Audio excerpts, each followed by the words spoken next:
Dwar il-proposta tiegħu stess li ppreżenta daqs li kieku i waħda mill-akbar wedi tiegħu għall-elezzjoni ta' dan ix-xahar, il-kap nazzjonalista Alex Borch baqa' ma weġibx il-mistoqsijiet dwar fejn se jkun qed jinstalla l-ammont ta' pannelli fuq bini governattiv kif imwiet minnu stess.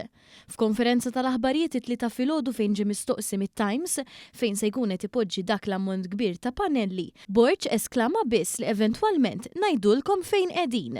Fuq il-proposta tal-pannelli, daw fejn ħajtqedu daw il-pannelli kollha? Sorry? Fuq il-proposta tas-solar panels, daw fejn ħajtqedu?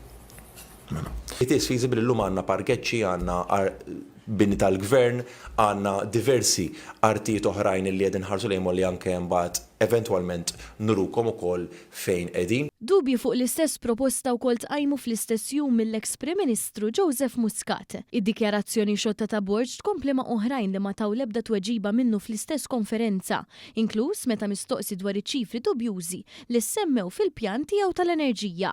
F'konferenza tlieta mid-Dar Ċentrali l-Partit Nazzjonalista saħansitra propona li jneħħi tanker tal-LNG minn Dellimara u joħloq terminal tal-LNG offshore f'Hertzbank li skontu i-petrol station f'nofs il-Mediterran.